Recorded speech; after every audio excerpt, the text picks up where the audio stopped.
السلام عليكم الدراري. هذه الحلقة الثانية من السيري ديال أنا البوليساوية الشفارة. ما تنساوش ديروا جيم تعليق وشاركوا القصة مع الأصدقاء ديالكم الدراري. يلا مشينا. جاوبت لقيتو المدير، قلت لي الو، هو يقول لي الو سي مهدي، واش نسيتي الموعد ديالنا؟ وانا حشمت ما عرفت ما نقول لي. اسمح لي يا سيدي، راه ما نقدرش نكون مازال معاكم. وقبل ما نكمل قطع عليا التليفون فوجئ. عصبني الدري كان ناقص. صافي ورجعت للدار وانا فرحان حيت غندير شي حاجه اللي كتعجبني بزاف. دخلت للدار وجهي منور بزاف وناشط. الوالده لاحظت هادشي وقالت لي بكلامها الحلو وكله عسل: تبارك الله عليك ولدي، ناشط وفرحان، مالك ياك لاباس؟ بست ليها راسها وعاودت ليها اشواقه. شافت بنظرة استغراب: بوليس؟ من ايمتى عزيز عليك هذا المجال؟ ابتسمت. من ديما الوالده، غير دعي معايا. الوالده حطات يديها على راسي وقالت لي: الله يرضي عليك ولدي، والله يسهل عليك ويجعل قراراتك كلها في محلها. بست لها يديها ويلا بغيت ندخل البيت وهي تخرج اختي اللي مزوجه من البيت. فرحت ملي شفتها. جلت لعندنا حيت راجلها كان عنده خدمه برا المدينه وجات دوز معنا داك النهار. سلمت عليها وقالت لي: تبارك الله على الناس اللي تياخدوا الدعاوي ديال الوالده ديالهم. هادي من نهار تزوجات ولا تزاعم عليا.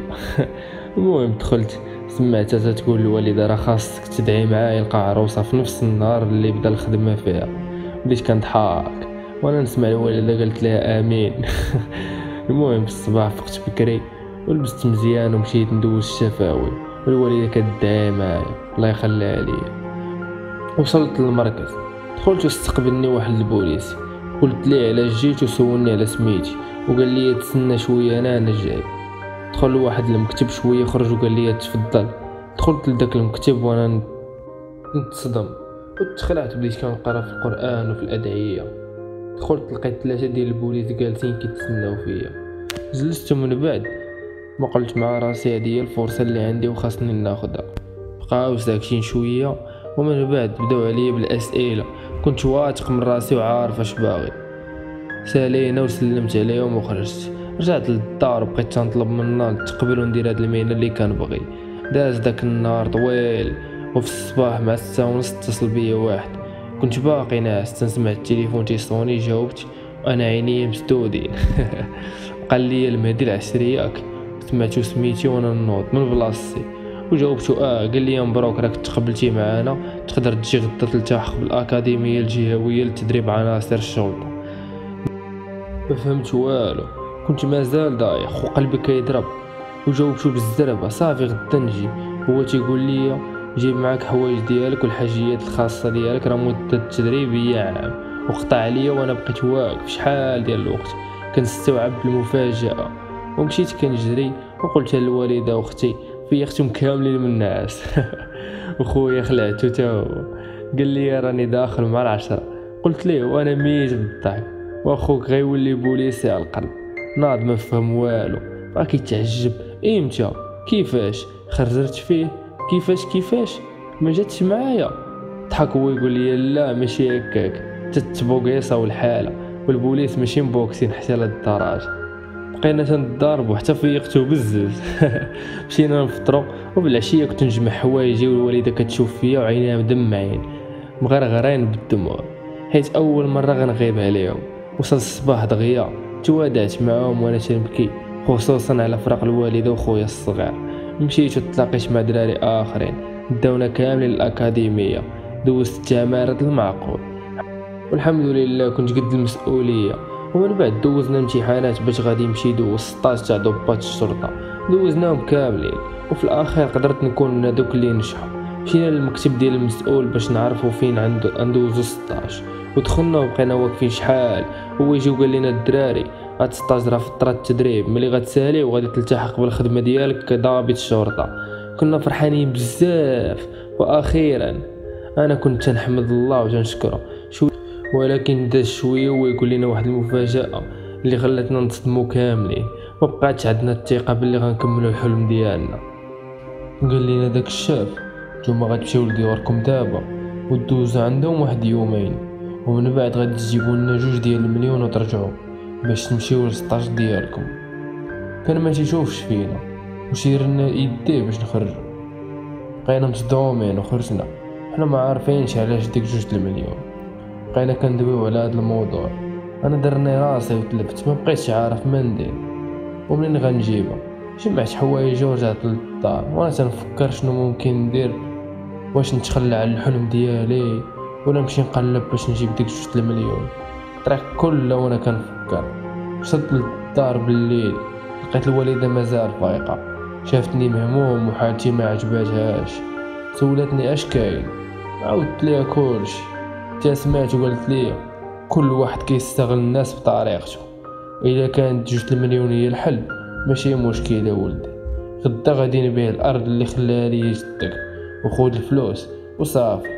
عرفتي عيني غرغروا بالدموع وما عرفت اشنو نقول ليها. عنقلتي وقالت لي راه غير انت اللي عندي وخوك الصغير، دابا الله يخليك ليا. في الصباح اتصلت الوالده بخوها اللي في البلاد، دغيا قلب لينا على الشاري وصيفط لينا الفلوس. كنت فرحان وفي نفس الوقت طالع لي على الدم على بلادنا اللي مازال فيها الاستغلال والرشوه. سالات يومين وجمعت حوايجي عاوتاني وسلمت على مالين الدار ومشيت نخلص ثمن احلامي اللي كنت نحلم بها. وصلت الاكاديميه ولقيت الدراري ما جاوش كاملين وفهمت باللي الاخرين ما قدروش يجيبوا الفلوس. دخلت عند الشاف وحطينا الفلوس فوق المكتب وقال لينا مزيان نتوما اللي باغيين تخدموا يلا وجدوا ريوسكم غتلتحقوا بالسطاج ديالكم في مدينه مراكش. دازت عام ديال 16 وتعينت ضابط شرطه في مراكش، ومن بعد 3 سنين الحمد لله راني خدام بخير. تنجي للدار مره حيت دارنا كاينه في الدار بعدا. بقيت تما وقدرت نشري دار في مراكش وطوموبيل.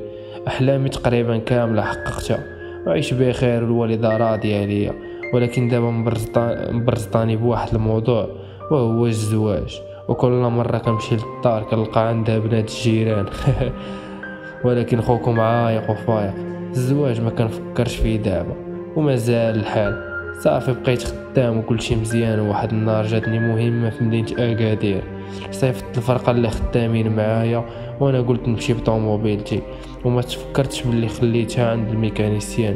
حتى مشاو وما بقى قدامي غير الكار، حيت كان خاصني نلحق على هادوك اللي مشاو. انا زعما الضابط ما جاتش نتعطل صافي مشيت للدار دوشت وجمعت حوايجي ومشيت للمحطه. ركبت في الكار وداني النعاس حتى وصلت لاكادير.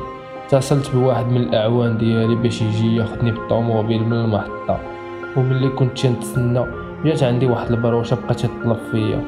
عطيتها شي بركه وتحنات باش تبوس لي يديا. حيدت يديا وقلت لها ماشي مشكل، وغير بعدا سمعت التليفون ديالي تيصوني. بقيت تنقلب عليه وانا نسمع باللي الصوت غادي وتيبعد. درت ولقيت داك البروشه تتجري والتليفون تيصوني في ايديها. بقيت تابعها بالجرة حتى شحفاتني المصيبه.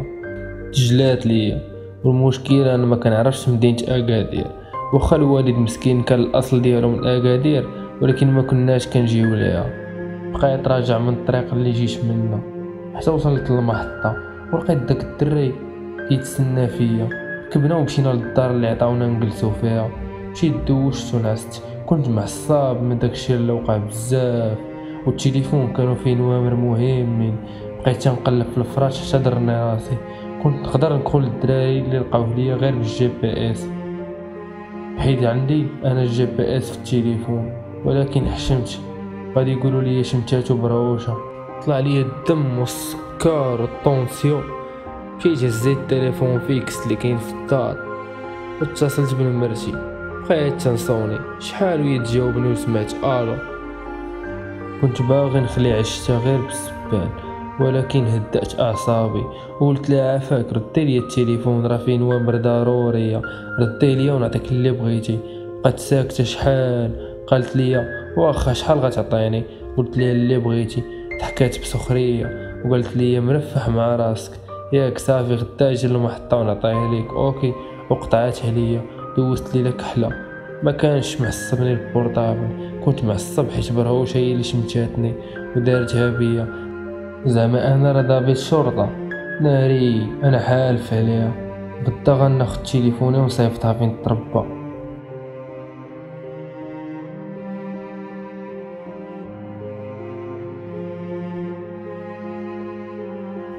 تهلاو الدراري.